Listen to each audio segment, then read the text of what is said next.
eu estou mostrando, ou tentando, no caso, esquematizar, na verdade eu não. Essa é uma figura do Goodman e Gilman, 13ª edição, que na verdade integra as duas vias que estimulam a síntese do GMP cíclico, né? Para que a gente tenha, no caso, os efeitos celulares que a gente comentou na nossa primeira parte, né? Na primeira parte da nossa aula. É interessante que a gente falou muito na questão da regulação da pressão arterial, de insuficiência cardíaca, tarará, tarará, tarará. Mas é, essas vias aqui, essa via de sinalização, tanto, né, dos peptídeos natriuréticos, quanto a via que é oriunda lá do endotélio, elas são vias que são envolvidas em outros processos celulares, em outros processos fisiológicos também, que são descritos em slides posteriores a esse, né?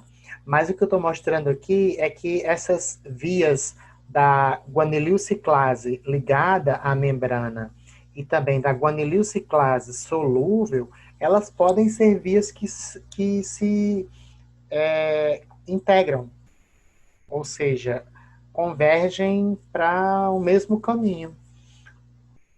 O que é que eu estou querendo dizer? Eu posso ter, no caso, um peptídeo natriurético. Ah, hum, Alana. Ah, lógico, só um momentinho aqui. Vou mandar para. Acho que o PIN é esse, tá? E o link.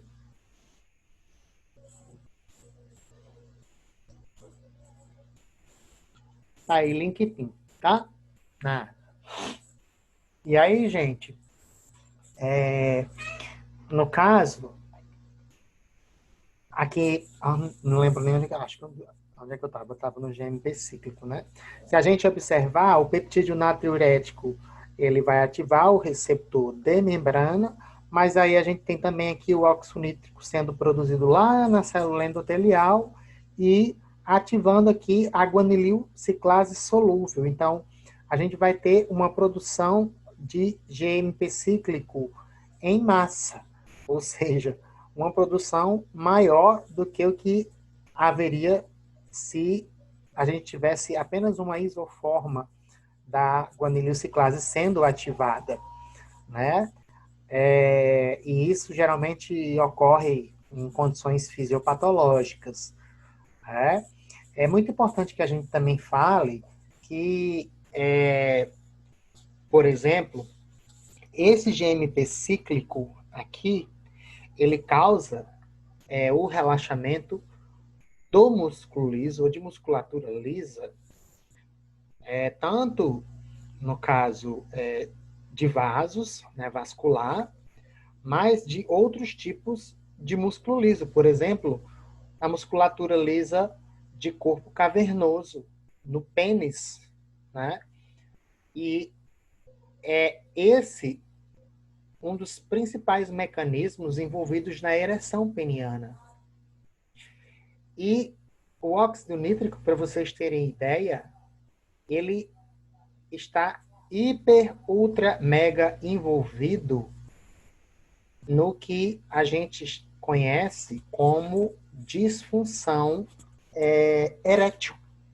Pacientes diabéticos, pacientes, né, com idade avançada, que desenvolvem problemas de ereção, geralmente têm disfunção na produção de óxido nítrico endotelial lá no endotélio,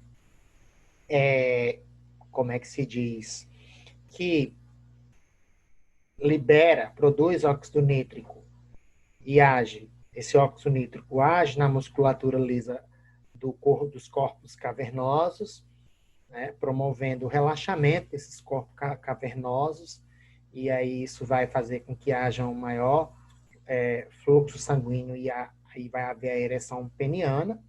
Só que acontece que com o passar do tempo, esse óxido nítrico ele começa a ter uma redução na sua produção. E isso acontece por quê? Porque o endotélio, né, à medida em que a idade, a gente vai tendo um avanço na idade, né, essas células endoteliais, principalmente as células endoteliais penianas, elas entram no processo também de senescência, de envelhecimento. E a produção de endotélio, a produção de óxido nítrico por essas células começa a ficar prejudicada, né? A expressão da enzima que produz o óxido nítrico começa o quê? A ser reduzida. E aí, vocês, todo mundo aqui conhece quem? O famoso Viagra. Como que o Viagra age? Gente, exatamente nessa via. Para vocês terem ideia, se não fosse essa via, inclusive para vocês terem ideia, eu já assisti uma palestra lá na UFRJ do cara que descobriu o Viagra. Pra vocês terem ideia. Pra vocês terem ideia, o Viagra também, na verdade, o Viagra é o nome comercial, né? O nome do fármaco mesmo é acildenafila.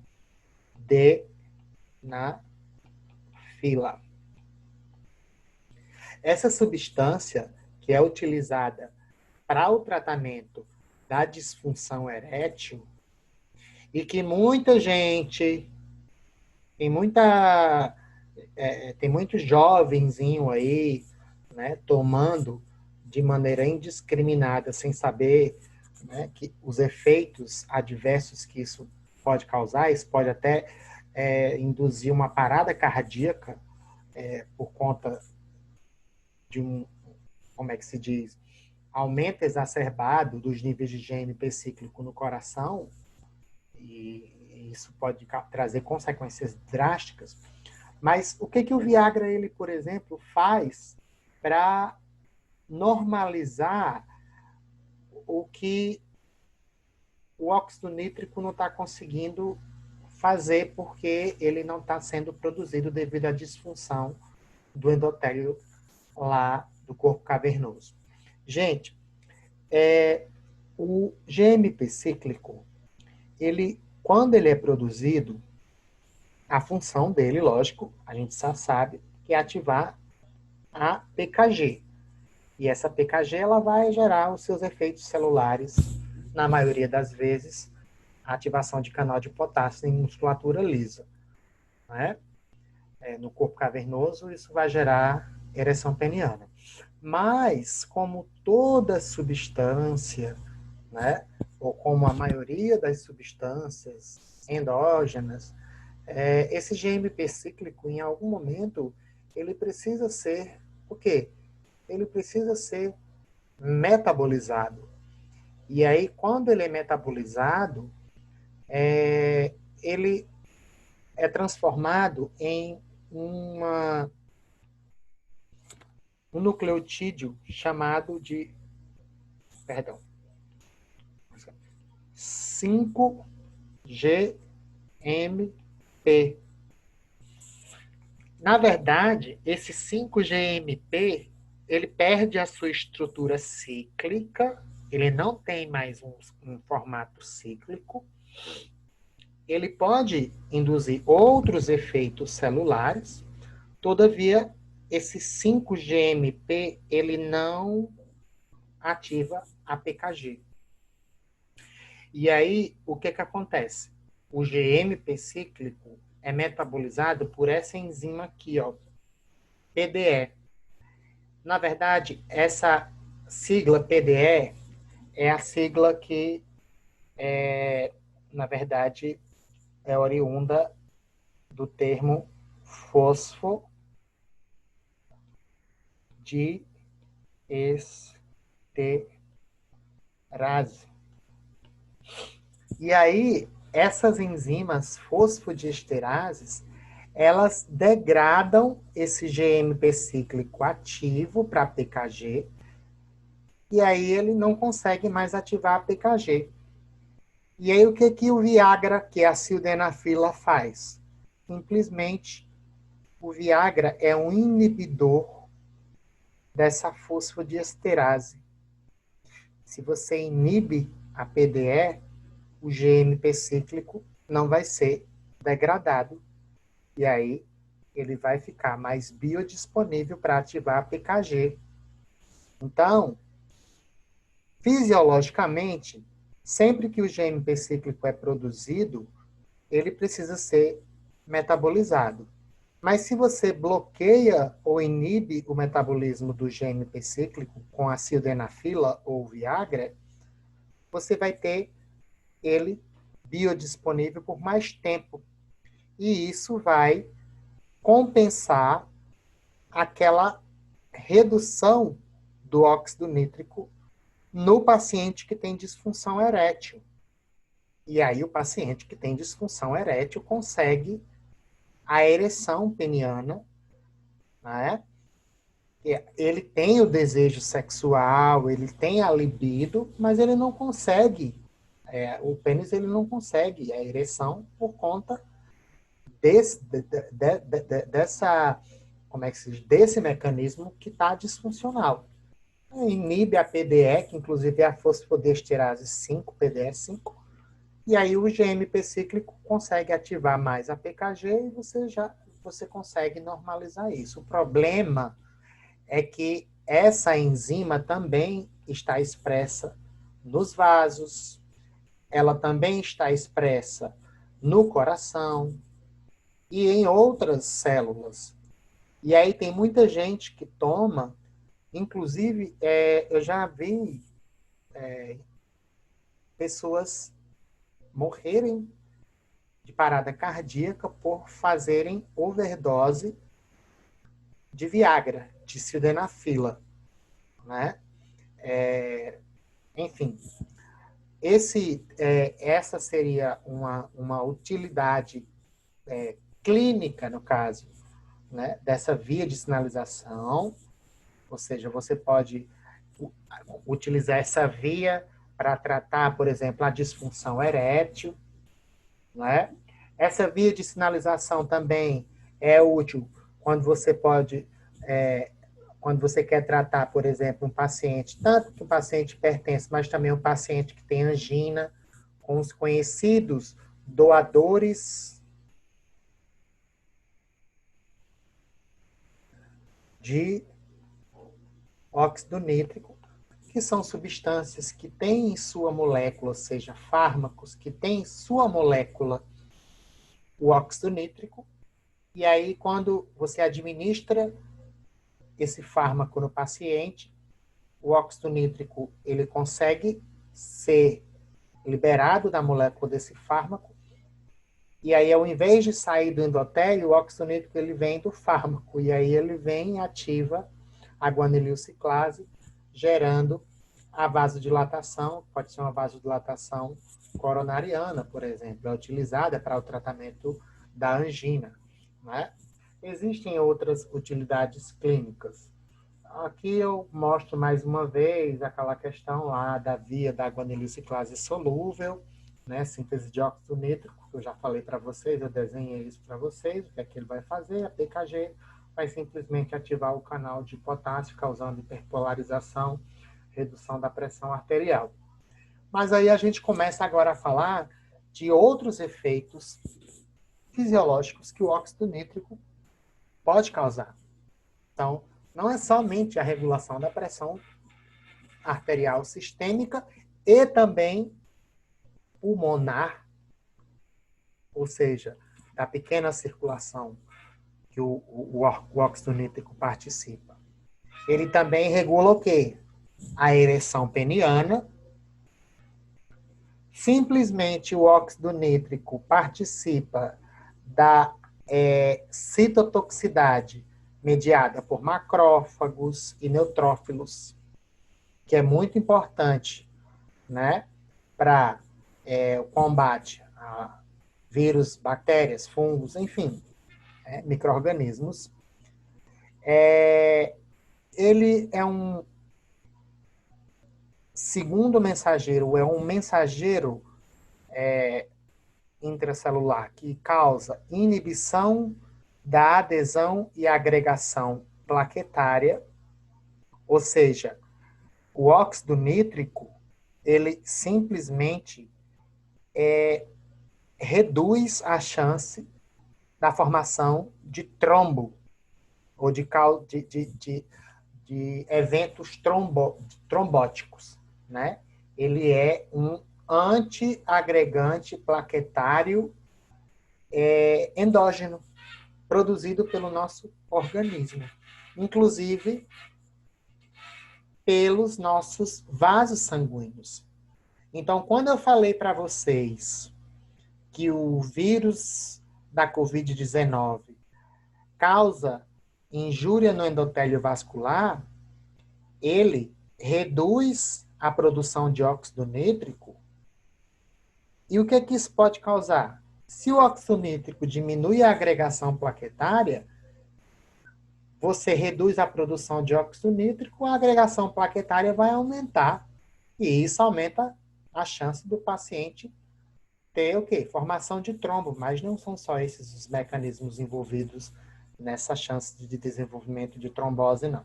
No trato gastrointestinal, o óxido nítrico também participa do relaxamento da musculatura longitudinal e circular, prevenção do piloroespasmo em estenose pilórica hipertrófica infantil, que eu não sei nem o que diabo é isso, mas eu coloquei aqui de toda forma.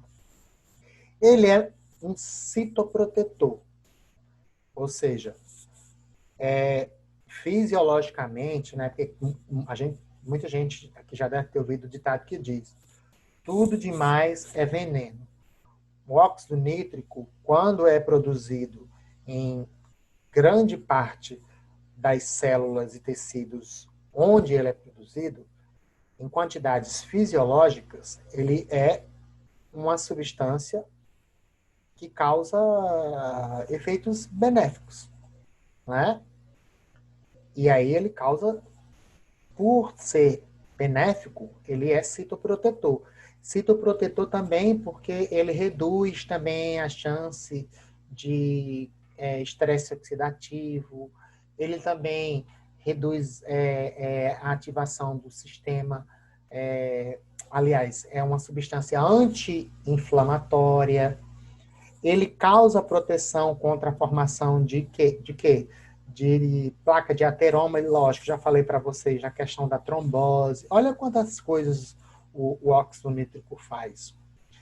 Gente, existem neurônios que a gente chama de neurônios NANC, ou seja, são neurônios involuntários, ou seja, neurônios autônomos, mas que não são neurônios que liberam noradrenalina nem acetilcolina, ou seja, são neurônios que não são nem adrenérgicos nem colinérgicos, mas que são muito importantes, por exemplo, lá para a regulação do processo de broncodilatação.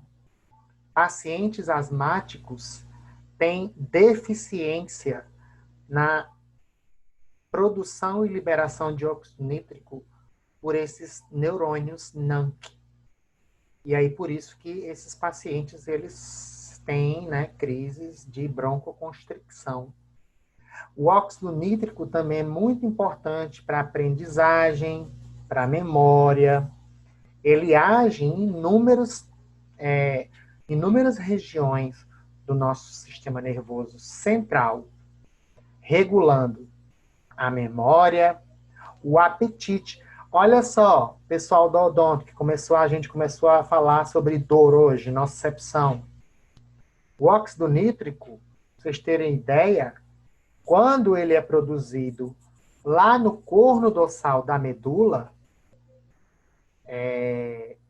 por neurônios ou por nociceptores de segunda ordem, ele é produzido, inclusive, por esses nociceptores, numa quantidade fisiológica, ele inibe a dor. Ele é um analgésico endógeno. Só que quando o cara desenvolve dor crônica, esses neurônios, eles passam a produzir óxido nítrico em excesso. E aí o paciente que tem dor crônica, ele, ao produzir óxido nítrico em excesso, esse óxido nítrico ele se transforma em uma espécie reativa, em um radical livre. E aí ele ativa esses nociceptores e causa o que a gente chama de hiperalgesia, ou seja, o nociceptor ele fica hiperestimulado e aí o cara fica sentindo dor assim de forma constante. O óxido nítrico ele é muito envolvido nos processos fisiopatológicos quando a gente fala de dor crônica, né?